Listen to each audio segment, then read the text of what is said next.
Hello, welcome to this week's Loose Links. On tonight's show, we talk about gambling and the pointed finger being at young people. Is that fair? Find out our view. Also, we talk about, as Jake Quickenden, the celebrity, enters Lincoln to turn the lights on and to be in this year's pantomime.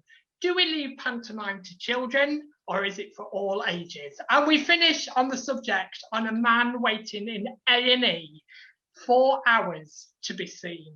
Is this good enough from the NHS? All that and a lot more on this week's Loose Links.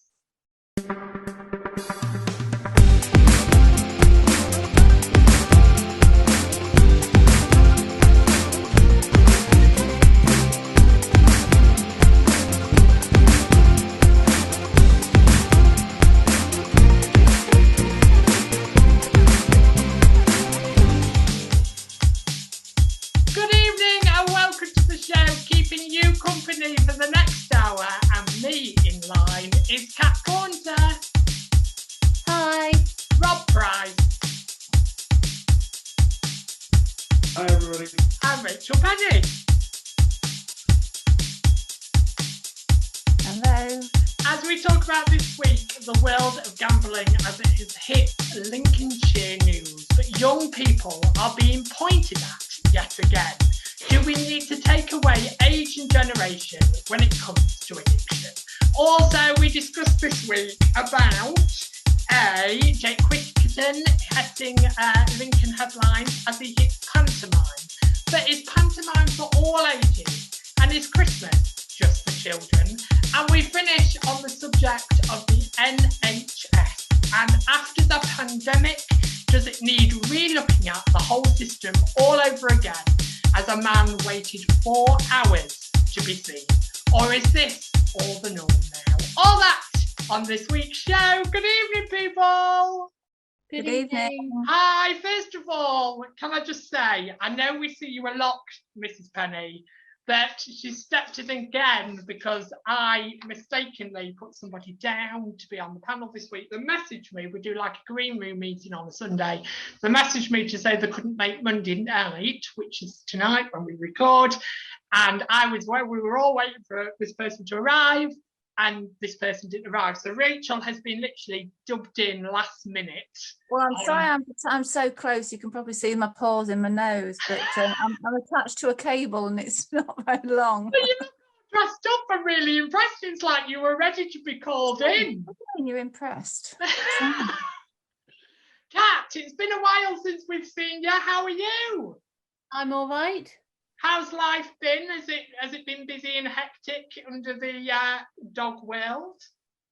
It has, but unfortunately we've had to close for a couple of weeks because my puppy's poorly, so she's not allowed around any other dogs. Oh, so you've got to be really quiet actually. Yeah, quiet the house.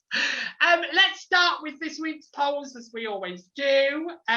Again, lots of comments in the polls again this week. Thank you. Please keep coming them in and bringing them in. It's amazing to see our social media pages now exploding, which is fantastic. So the polls were, let me have a quick look, so should British citizenship know the words to the British national anthem?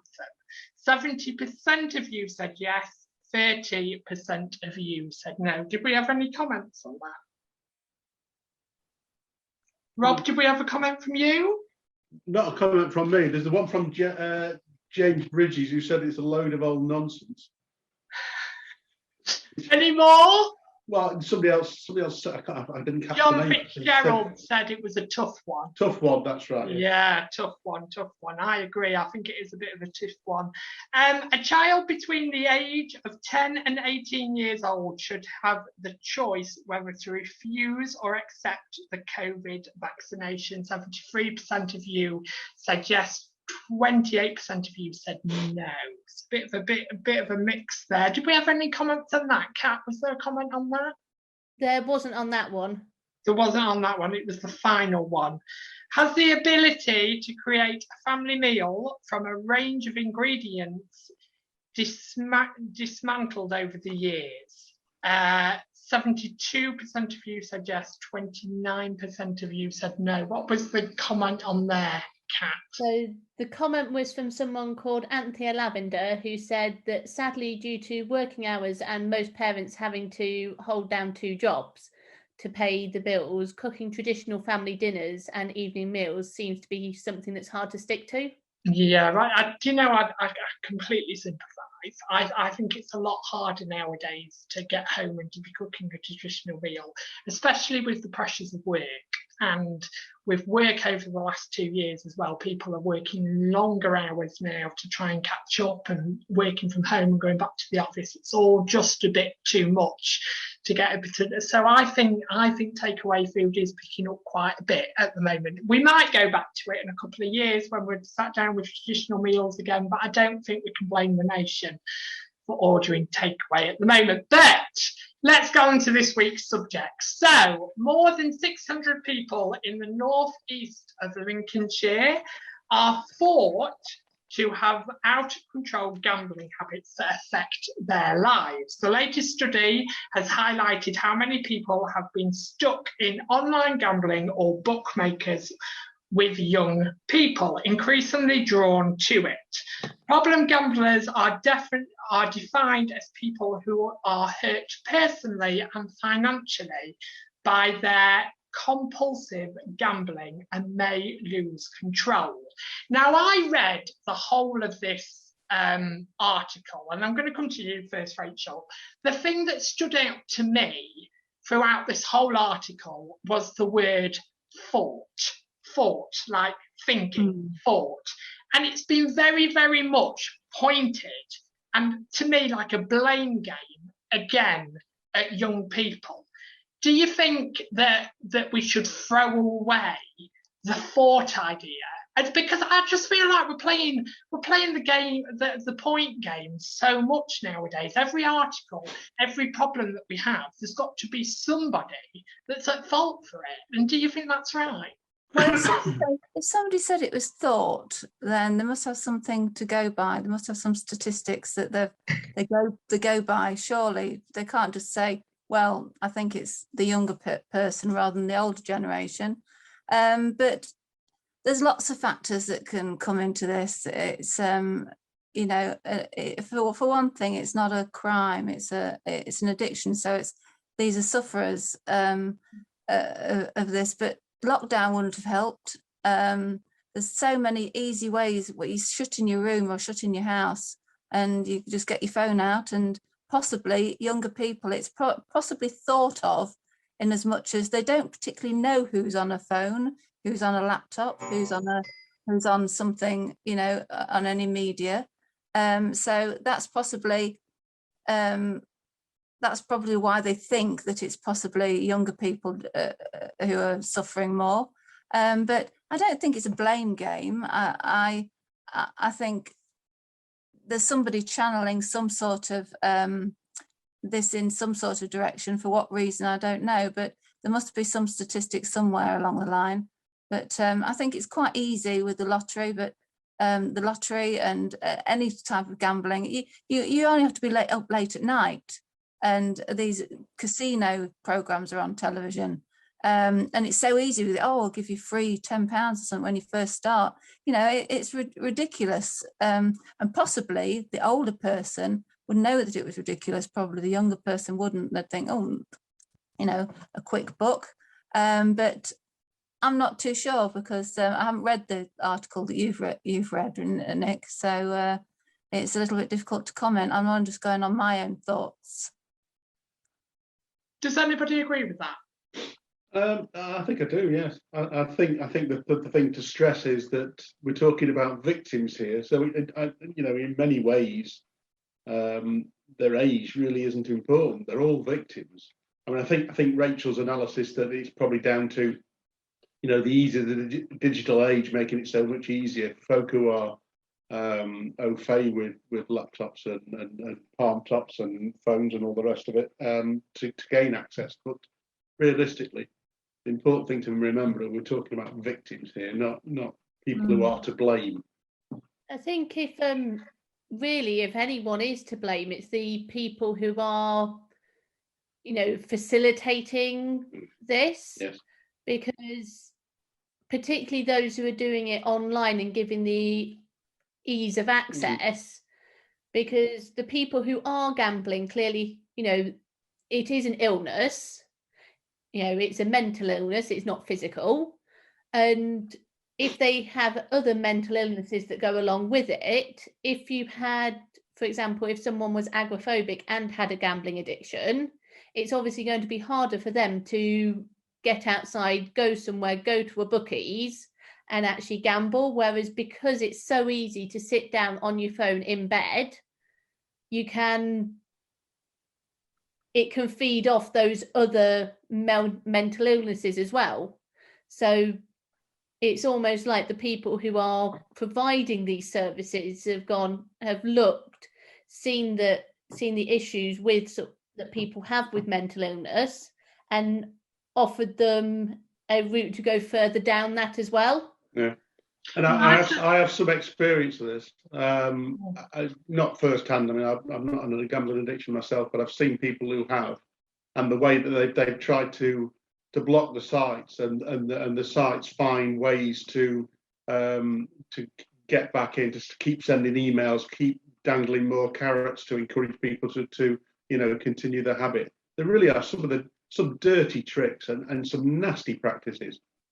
Yeah, there's on some of the apps that I play, and they're really, it's not gambling apps, they're simple ones. Like there's one I play that you have to sort of like sort different colours into different tubes, and it's a game that's rated, quite low age category, but if you have to have internet to play it. So for example, my 6-year-old stepson, I'd be happy for him to have the game, but I wouldn't be happy for him to be seeing some of the adverts that go alongside it, which are gambling adverts that are advertised as variations of that game, of similar games, and it just looks like you're playing a game. And a 6-year-old might not even realize that the gambling games are actually you putting real money aside as well.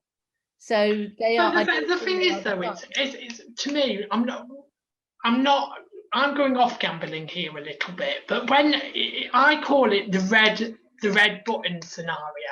So if you're told, and I'm not saying young people are children, but from a very young age, my nephew's now just over 1 year old. You tell him no, or you tell him that's not good, he'll do it anyway. And I feel when it comes to the article, to me, don't categorize one set of people. Categorize everybody. You don't need to state that young people are going more to it, because the thing what I see is like COVID. I felt very, and I don't want to go too much into COVID, but I felt very passionate.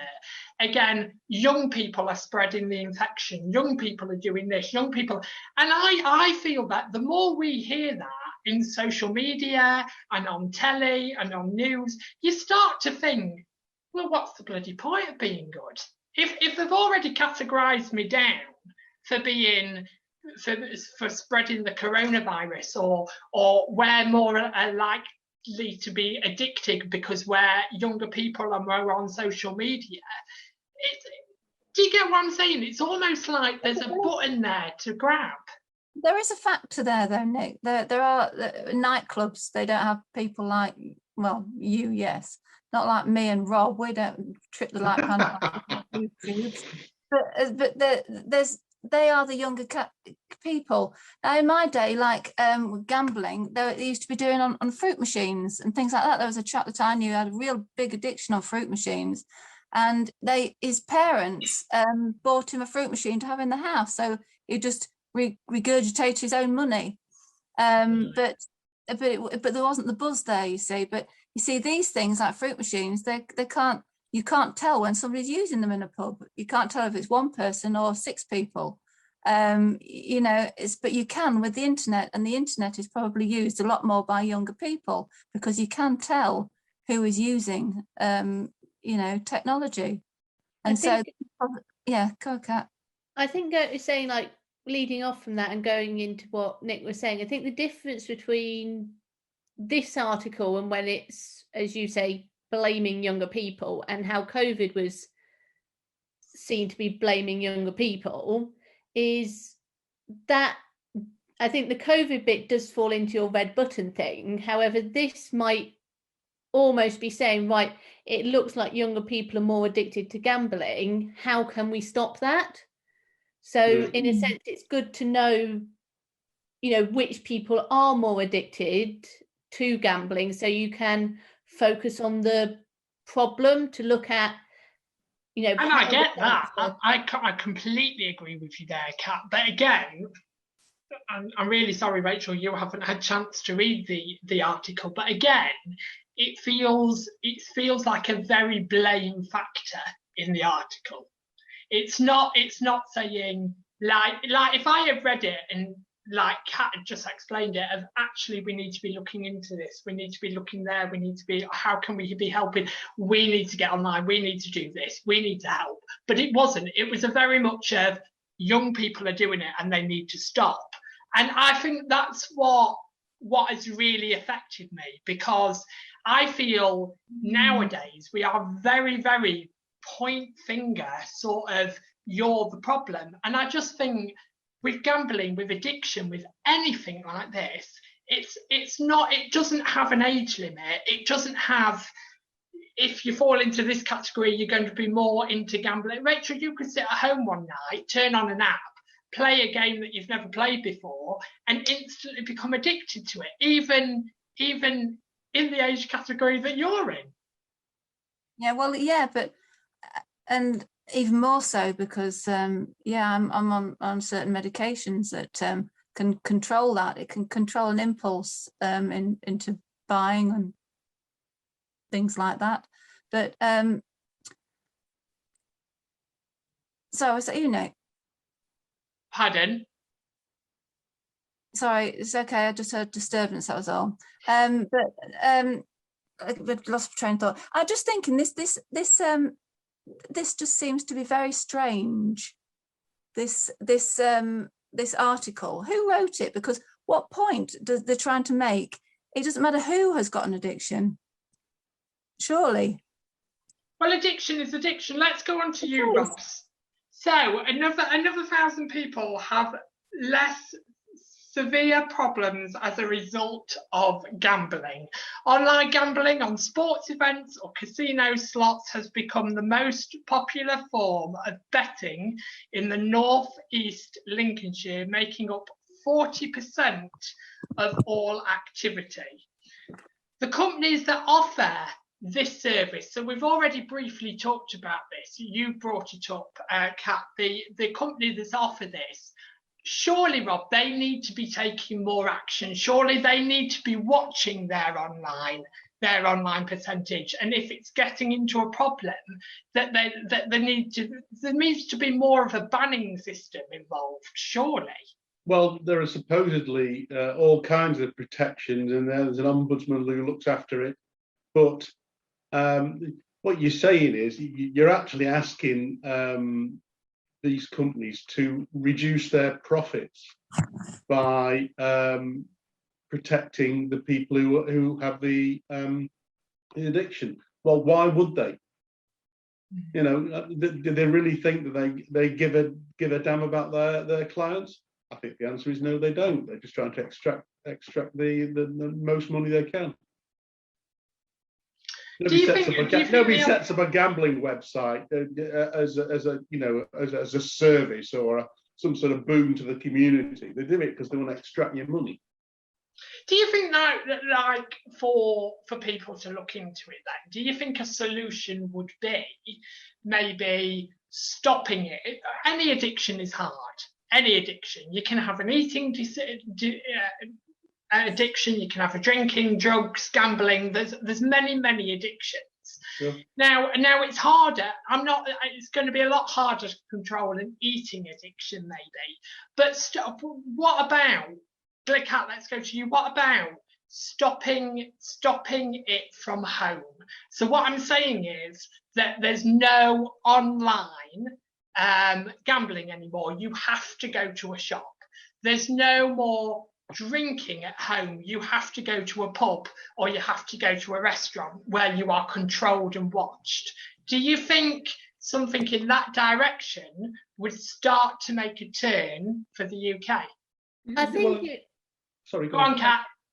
I think it would, but I think it's kind of an impossible thing to, as much as, people like, just random people like us, people in this chat, general people might like it. I think it's kind of a thought that's never going to happen. It's like people have identified, going on to other addictions, people have identified it's widely known that cigarettes are dangerous, that they can cause all this type of cancer. There's I remember displays being shown at school, of the whole cotton bud and tar and this, that, and the other. So, it's been known for a long time, yet cigarettes are still sold in shops because the government get tax off them. So it's like it could be quite easy to, yes, there'd still be the people who, some people who are addicted and are heavily addicted who would then turn to a black market and would still go out like with certain types of drugs. But for people, if, going back to the younger generation, they wouldn't be able to start. It'll be harder to start because there wouldn't be cigarettes in a shop. But the government are getting too much money off this, so why would they? In a similar sense to online gambling, why are these big corporations suddenly just going to turn it off because they're getting too much money? It's asking the people sort of like bigger than us to actually care about the little person, and it doesn't seem to ever happen. There's always too much revenue in these kind of things, and the thing is, there's not enough help for mental health. So let alone anybody having a surge in addiction problems. We're just going to be in a pit of despair soon if we don't sort something out right from ground level. So, but there's too much money being made at the top as usual. Also, we've seen the issue in the last week or so of lobbying of government, and the gambling industry has huge amount of money and a huge amount of power, and they're able to lobby the government. And if the government started making noises about putting any kind of restrictions or changing the law or trying to restrict their profits, they'd be in there, and they'd be, should we say, making donations to party coffers. Do you think then, let's open this to all three of you, are we saying then that the government don't really care about people? They're more interested in how many pounds and pennies they get? Yeah, and it seems to be sort of, they're interested in the money coming in, but it's almost like they don't see the fact that, I mean, I obviously don't know any statistics and, differences between profit and loss, but we don't have enough to pay for people's addictions, mental health on the NHS. But, so we're spending out all this money on the NHS for that and saying we don't have enough money to cover this huge amount of problems we have. But actually they're getting paid to cause those problems. Whereas if they actually decided, let's stop these stop allowing gambling sites, and there'd be less people with mental health issues. So they'd be actually spending out less money on that. But no one seems to actually put 2 and 2 together and come up with 4. It's always, they just see the short term. Someone's offering us money, we've got debts, let's take all that money from that gambling company and use it to pay off that debt over there. Yeah. And then so what do we do as little people to change it then? We're just normal human beings, we're not people in power. How as little people that we are, because it's all right to go, well, let's just leave it to top dog, because that's what we seem to do all the time. Well, it's not my problem, it's the government's problem. But actually, maybe we need to start doing stuff from our own homes. Maybe we need to start making people listen to us and listen to the view of what you've just said, Kat. And have you put this and have you considered that? Because if they're just thinking about money signs, it's like the NHS and the government are like that then all the time, aren't they? Because the NHS are going, we haven't got enough money, we're crawling, addiction's getting higher, and the government's going, well, I don't bloody care because I'm getting penny and pounds into it. So where do we start? Where do you start? You start with the ballot box. You've got to vote. You need to use it. You need to tell your MP what you expect from him or her. Yeah, but they tell you everything that what they're going to do for you, and then as soon as they get voted in, do the opposite. Well, that's why we need to elect. Hardest thing. Do you trust your local MP? We need to start a campaign to get you to be Prime Minister. No way! No way! My goodness You couldn't pay me enough feathers in the world. Rachel, I would make you my secretary straight away. I'm emigrating if that happened. But have your say, do you think gambling is a very pointed finger? I did want to finish on, and I learned it as a child, and I've never really forgotten about it. So we've talked about blaming and pointing the finger at somebody, and we're sort of a culture now that we've fallen into. Well, it's got to be somebody's fault. We're going to point the finger at somebody. But I was always taught as a child, and I've never forgotten it. When you point a finger at somebody and you tell them something, let me turn sideways, 3 fingers are pointing right back at you. So you're pointing to somebody saying, you need to make a difference, you need to do this. But 3 fingers are pointing back at you. So it means you've got to do bloody work as well as the person that you're pointing at. But have your say on it. Do you think government do need to start thinking about people instead of pound signs? Do you think just blaming one generation for addiction going higher is fair? And do we need to be looking at everybody and how we can make a difference from home? Have your say. Make sure, remember, you are the 5th panel member. There are many platforms you can contact us on. There's Instagram, there's Facebook, there's TikTok, and there's Twitter, and there's looselinks@gmail.com. Please feel free to message us at all. Also, in this part of the show, for season 4 especially, if there's any businesses out there around Lincolnshire or any people that want to be known of, want to get known of their name or their business or themselves, please contact us, because we will put you on the show and we will interview you and we will share your business. So please come forward and speak to us and we will help you as much as we possibly can. Right, moving on to quite a good subject for you, Rachel, really. We're talking about pantomime. Like a game or something. We're talking about pantomime as my life is one. There was a real feeling of festivity in the air as Lincoln held the free Christmas light switch on event on Thursday night. Now, I didn't go, but I was told it was incredible. The first event was at St Mark's Shopping Centre, where the lights were turned on by the cast of the Lincoln Drill Hall pantomime Aladdin. Rob, what starts your Christmas? And do you think the build-up of Christmas is all too much, and should we strip it back a bit? I quite like Christmas, I have to say. But my problem with it really is that it starts far too early.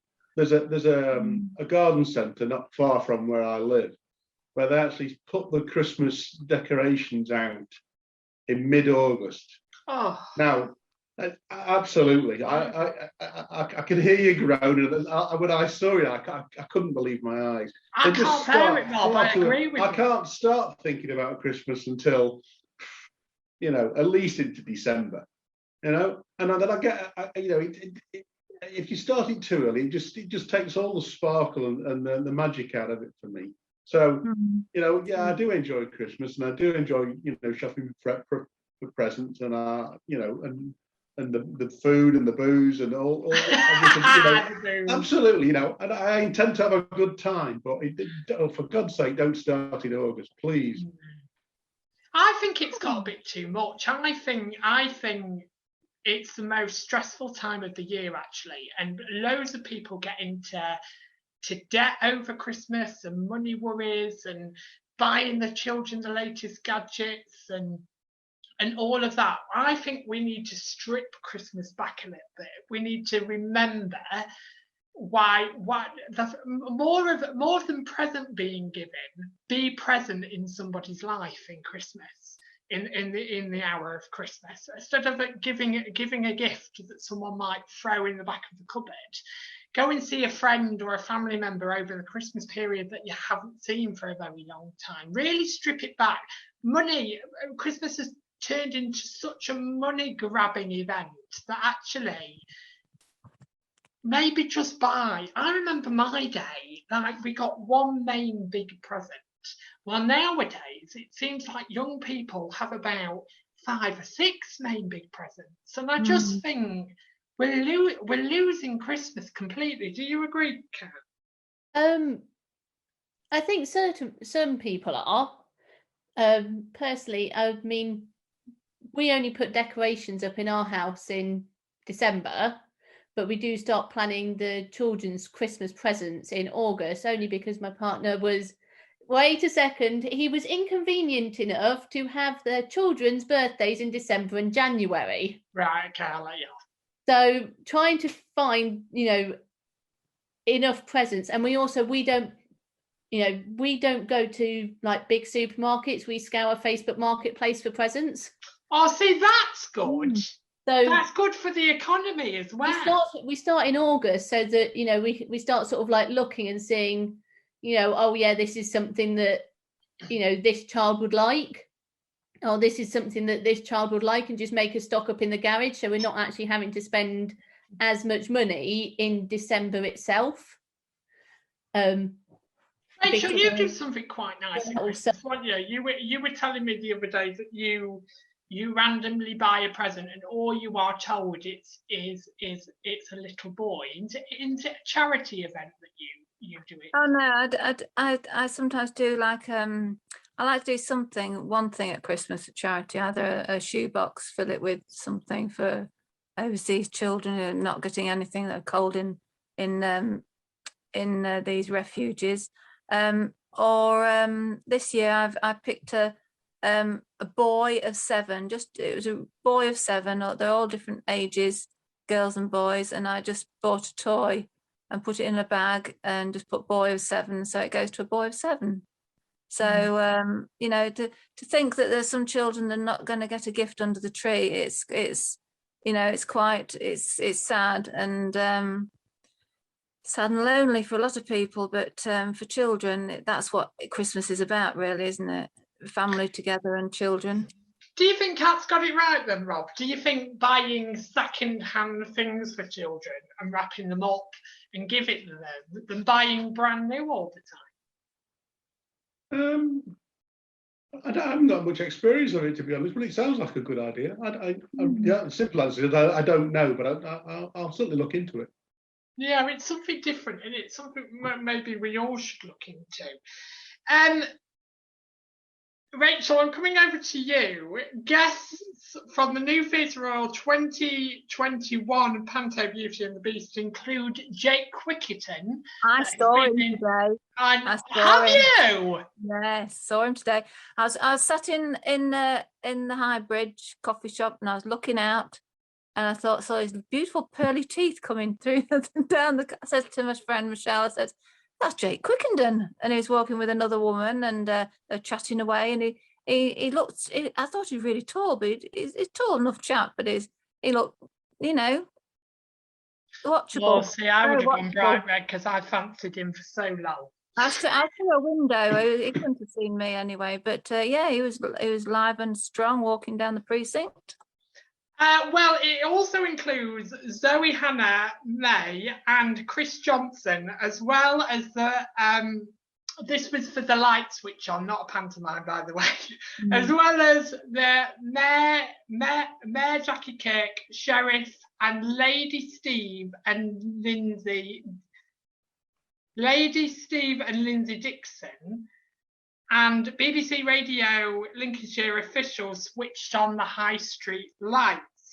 But when we think about pantomime, so Jake Quickenden is coming to Lincoln this year to do pantomime.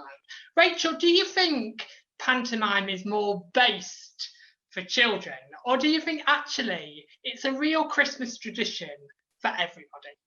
Oh, yes, it is. Most definitely. We used to go every year. There's about 11 or 12 of us. We had quite a big family, but the bigger we got, the less likely it was for us knees to get between the seats, because Theatre Royal is Victorian, isn't it? And it was quite pokey. I know it's been changed, but I don't know what bit they changed. Everybody's legs are getting longer, and my husband used to be sat at the side with his legs sprawled down the aisle, tripping everybody up. But I think it's for all the family, because what the children don't understand that goes straight over their heads is quite clever. They cater for older audiences as well, so it's a bit of slapstick, a bit of fun as well, and catered for all ages, I think. It's enjoyable, Boxing Day or whenever they go, but wherever you go. I enjoyed it. Do you think it takes you back to childhood as an adult sat in the audience, Kat? Do you feel like that 6-year-old Kat is there all over again? I think it does, because particularly from my perspective, I went to the pantomime every Boxing Day, for as long as I can remember. We only stopped going on Boxing Day recently because we kind of slightly upgraded and go to the London Palladium pantomime, and there's no trains running. Now that's a bit different. But other than we still get we missed last year because of COVID, but other than that, we've been been every year. So it's definitely sort of like a childhood thing. I've been since I was little. So how would your wife feel, Rob, if you came home in mid-December and said, I bought tickets for Panto, we're going out tonight? She'd be right chuffed. We've both trod the boards, Lovey. We've both been in Panto. Have you? Yeah, but we were living in Nottinghamshire. We were in an Amdram club in Hucknall, so we both trod the boards. Yeah, I like Panto. I can see you on the stage, Rob. Yeah, being booed, you mean? No. I usually end up playing the Baron's henchmen or something like that. I think it's a real. It starts Christmas today. It does start Christmas. The Christmas pantomime. Yeah, and don't get. See, I'm a bit of a Grinch when it comes to Christmas. I'm a Grinch in so many ways. Like I'm one for not putting Christmas decorations. To me, there's 12 days of Christmas, not 3 months. So I'm very much the guy that puts the 12 days of Christmas, and that's when the tree comes out and gets decorated and mince pies. I make my own cake and all of that. But I don't know if I just find it a bit sleazy. Like I've got, as I've said to you before, I've got a 1-year-old nephew now, and I've got a good feeling that I'm going to be going to pantomimes from now on. I can't stand them. I just think they're so. It's great to see a celebrity like Jake Quickenden. I would go to personally see him on stage. But if there wasn't somebody, that's a question. If there was nobody famous in a pantomime, would you still go? Yes. You would? The only one that say we changed to going from Lincoln to Newark at one point because we didn't like Cannon and Ball, so we avoided them and went to the Newark one, which didn't have anyone famous in it. I didn't. Cannon and Ball. I didn't like. No. Well, it was all right though, Rachel, but bloody 10, 11 years they were in the pantomime, and it was just getting boring. Fraser Hines is always in it as well. Always in it. Fraser Hines, I've never heard of him. Emmerdale. Oh, right, yeah. When it was a farm and no murders. I got bored of Cannonball. It was like, it's quite exciting to have a new celebrity there every year. And when someone, like, my family invited me and they declined the ticket, I was like, give it to somebody else, they'll actually appreciate it. But let's go off pantomime a little bit. Let's go back onto Christmas. So Christmas for a child, as you know, is dead exciting and it's filled with toys, and parents try and buy a lot of stuff for children to make Christmas Day amazing. But maybe from the age of 10 upwards, do you think Christmas is a good way of showing children the importance of money? I think so, in a sort of sense of that they should learn that, particularly if there's two of them, if one of them wants something that's, say, quite expensive, and then the other one wants something that, maybe 2 or 3 things, and they all come to the same cost. I think from the age of 10, children should be able to understand, well, I might have, my sibling might have 5 presents and I've got 1, but our parents have spent the same amount of money on us. And I think at that age, they should be able to understand that difference. Whereas when they're younger, under 10, and particularly, when they say under 5, I don't agree on getting them anything too expensive, because they don't even understand the value. They just want the same amount as what they've got over there. You can get them 5 stuffed teddy bears for £1 each, and they'd be happy because they've got 5 and my sibling's got 5. Whereas I think actually when they get older, they can start to see. Rachel, do you think parents use that a lot though? Do you think, because I used to drive me mad, if I open your present and my sister opened your present, and that one line always came out where you both got spent the same on, spent the same on. Kids are not really interested in that line, are they? They're more interested in more stuff than having the same spent on them. Well, no, I don't think if you're saying how it should be taught, it should be taught with thought, really, because I used to buy my children things that they wanted, I knew they wanted, or buy anybody for a present, the thought that went into it, or I'd remember something they said in the year, and I thought, I'm sure that would come in nice for a present for them for Christmas. And I'd say, you remember? Do you remember I said that? Or something that they know. I would never spend the same amount of money on them.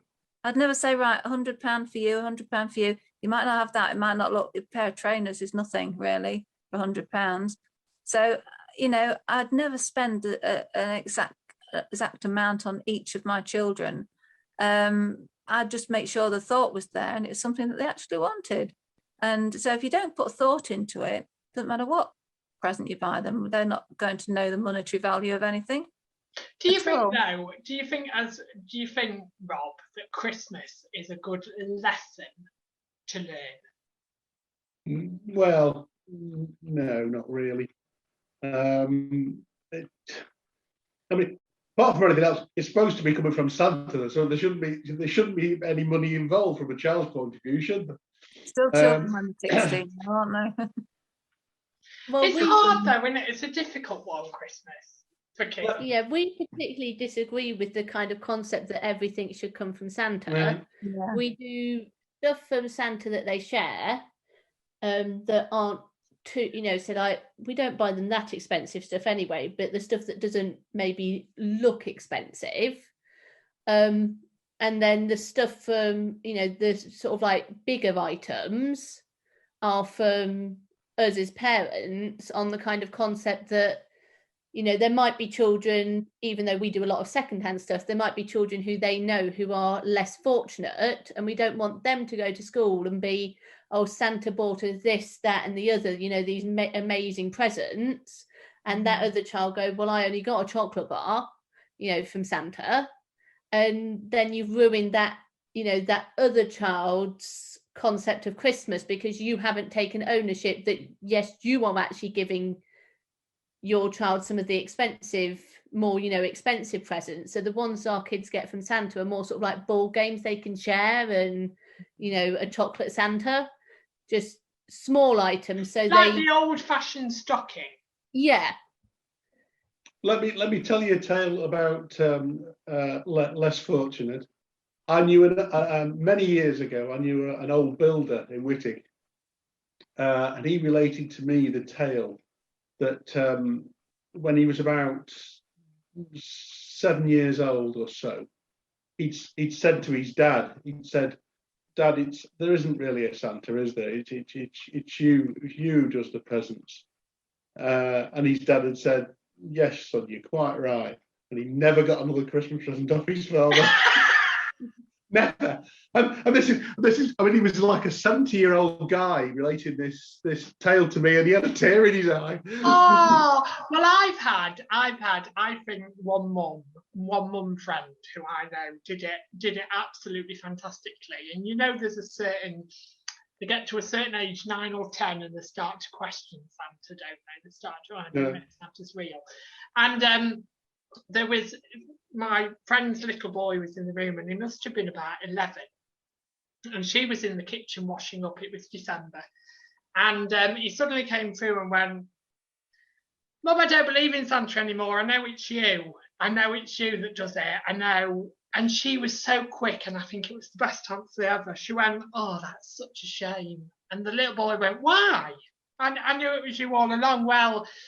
Well, Mummy and Daddy can't afford as much as Santa can. So now you don't believe in Santa. Now it's down towards. You're going to get a lot less Christmas presents at Christmas. Oh no, I believe. I believe, and I think that's the best story I've ever heard of Santa Claus before. I thought that was ace. But have yours say, do you believe the importance of money and Christmas should come together? Do you think that we need to start spreading out the love a bit more at Christmas? Do you think Christmas has got a little bit too far out of hand and we need to strip it back again? Have yours say, right, I feel this could be quite a heated debate, but we shall see. So, before you set off for your emergency to A&E, pack a lunch, a couple of decent books and a pillow. Warned local butcher Andy after 13 hours visiting a local A&E department. For legal reasons, I'm not going to say the A&E department, but 13 hours. Bosses at this hospital under pressure emergency department told the article, winter surge plans are in place to ensure safe care is delivered as patients face unpredictable delays. Rob, is this good enough? And do you think, as NHS, they need to be doing better? It's not the fault of the NHS. The NHS are doing the best they possibly can, and they're marvellous people doing a great job with not enough funds. This is an ideological war. In the same way that they're trying to destroy the BBC and the NHS and anything else where people get anything for free, it's ideologically unacceptable to the right wing, and they will seek to destroy it. And the NHS has been starved of funds for years and years, and it'll only ever get worse. They're determined it'll get worse because they're going to try and drive it into the hands of private medicine so they can make a buck. They can line the pockets of their cronies. So don't blame the people who work in the NHS. They're doing a marvellous job with not enough resource. No, it's clearly not good enough, but don't blame the folk who are working in A&E. But if you were a poorly person, would you be frustrated after 13 hours? Of course, yes, absolutely, of course. But they've got to try and treat the people who are in life-threatening situations before the ones who are just suffering in pain. They work the triage as best they can. I'm sorry if you're there 13 hours, it's because you're the least urgent requirement. Kat, when we go into A&E though, do you think we have an NHS expectation as we walk through that door? I think we do, but I don't think the expectation is too much at the moment, because the majority of people do, I feel, understand that the NHS is stretched, as Rob was saying, and that there's, there's not enough money being put into it, and if you've got no money, what really can you do? So, I mean, even without hearing the article, I definitely take, even this was even before COVID, I definitely took, I took my phone, I took an emergency charger for my phone, I took a book to read, and if it was at night, I did take snacks with me. If it's during the day, I just took some money so we can go to the shop. But, I went with the expectation that it's going to be a long wait because the NHS doesn't have enough money, and they can't work miracles. Quite. Don't get a quart out of a pint pot.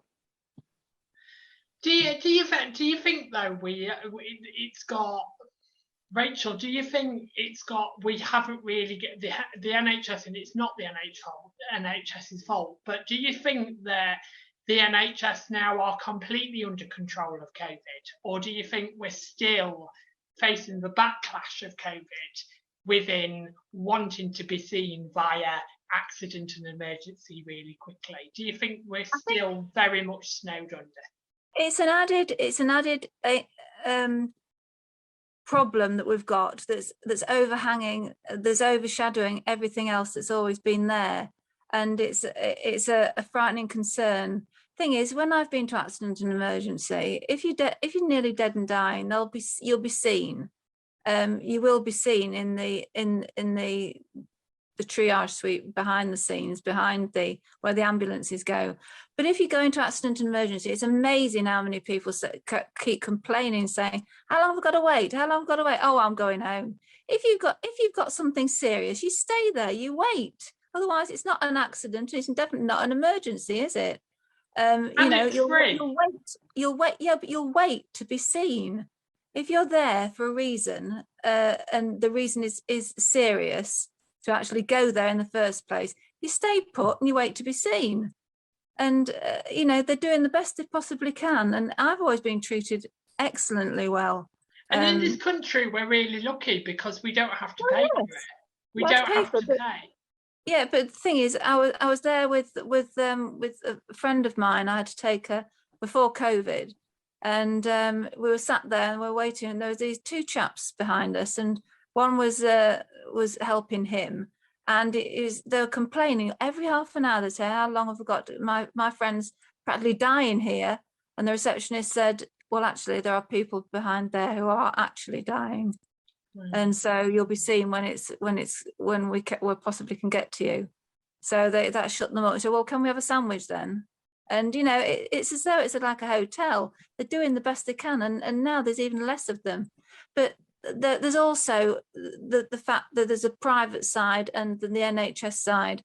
And I had to go for I had a certain problem a few years ago, and I asked if I could go privately so I could be seen quicker, because it worried me too much. And because I couldn't go, they couldn't do the anaesthetic and that kind of operation. I couldn't. But there's so many the surgeons that work privately, they also work for the NHS. And I was told by a couple of people, "Oh, you don't want to jump the queue, they want to go privately." I said, "Well, they're working anyway." So the thing is, there has to be more doctors. There have to be more influx of recruit more, because we're treating them so badly at times. They're just working to the ground. So I'm proud of our NHS, and here in Lincoln, I can't fault them at all. Rachel, let's go back to you then. We'll call him Andy. Andy, who wrote a book and sent the book to a local publisher, that's all we'll say, to highlight the experience after calling 111. He hopes his account and those other patients will highlight an NHS at breaking point, as well as inspire better funding and resources. The nice lady on the end of the phone is expectation reassuring and helpful. Apparently, being out of breath at point of collapse isn't normal.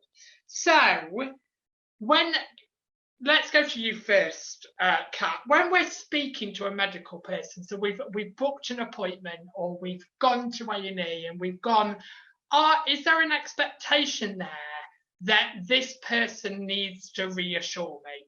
This person needs to say, I'll be okay. Are we expecting to hear that when we see any medical profession? I think it's nice to hear it, but and it is reassuring to hear it, but if you're not okay, it's also not okay for them to say you are okay, because that's just, it's not meeting your, say, like long-term expectations. It's making you happy for the short term until you find out that you're actually not okay. I remember going to A&E once with my mum because she, really hurt her ankle, went for an x-ray, and the doctor came out and went, I'm really sorry, you've broken your knee. And it wasn't what she wanted to hear. If he'd wanted to reassure her, he would have said, oh, your leg's absolutely fine, you're going to be jumping around, there's nothing wrong. But that would have been neglectful on his part, because she then would have gone home and, walked on a broken knee, which isn't Rachel, good. So yes, there'd have to be. When it comes to bad service, when it comes to a patient being aggressive or being nasty or not hearing what they want to hear, do you think NHS should have more powers to say, leave my office? Oh yes, aggression shouldn't be tolerated at all. But people react to things a lot differently. Sometimes it's worry. You can see if somebody's going to be violent or aggressive, then I'd just say, you want our help, then you behave. Otherwise, out. You go and find, other means. But there's often reasons as mental health as well, so that can trigger things. But can that I get what you're saying there, but that also can be used as an excuse. Well, it can be, but they shouldn't be I'm not saying it's an excuse. I'm saying there's reasons for it, but it doesn't mean to say they have to tolerate it. There should be a way. Well, they have security, don't they? And you can usually now, especially now. You can usually see if somebody, maybe that there's triage, isn't there, where you go into A&E first of all, and you're waiting for a little while. If you see somebody that looks a bit edgy and are going to kick off, you can usually tell anyway before they actually get to be seen, and then they can assess them gradually, and then you can usually see that where something's going to boil over and spill over into some sort of aggression. But I can't understand anybody being aggressive to somebody who's there going to help them. But there is. It's often heard of, isn't it? But about what Kat was saying about being told the truth. I think you are told the truth these days. Definitely told the truth. I don't think you're made to feel that there are a lot of good nurses out there and doctors who give you the bedside manner, feel reassured that they're going to do everything they can possibly do to make you feel comfortable, but they do tell you the truth at the same time. And so that's a quality that you see quite a lot. Well, I've seen quite a lot of. It's more heard of than not, in my experience. Rob, have you ever had a bad experience with a GP or a medical profession? Yes, I have. Like I say, I think overall the NHS is a great institution, and I really think we need to make sure that the people in power understand that we're not going to put up with them destroying it. But I have had bad experiences as well. Yes. I'm sure we all have. But a massive shout out to every medical profession out there. You work God hours. It's not a 9-to-5 job, and we salute you for the last 2 years. You've in my opinion, you've put the great back into Britain. So thank you very, very much for all your support and love and help holding people's hands when they had nobody else to help. we give a lot of love out there for all of you. But that brings us to the end of this show. As a great mime would say, it's behind you, but it really isn't tonight. That's the end of it, and thank you for joining us. Can you thank my panel for this evening? The baddie that's always in the pantomime, that's Rachel Penny. Oh, dear, get worse. Bye. Rob Price. Bye, everybody. And Kat Corder. Bye. We'll see you next week, Tuesday, 9 p.m. Have a good week. Thanks for joining us. Take care. Bye-bye.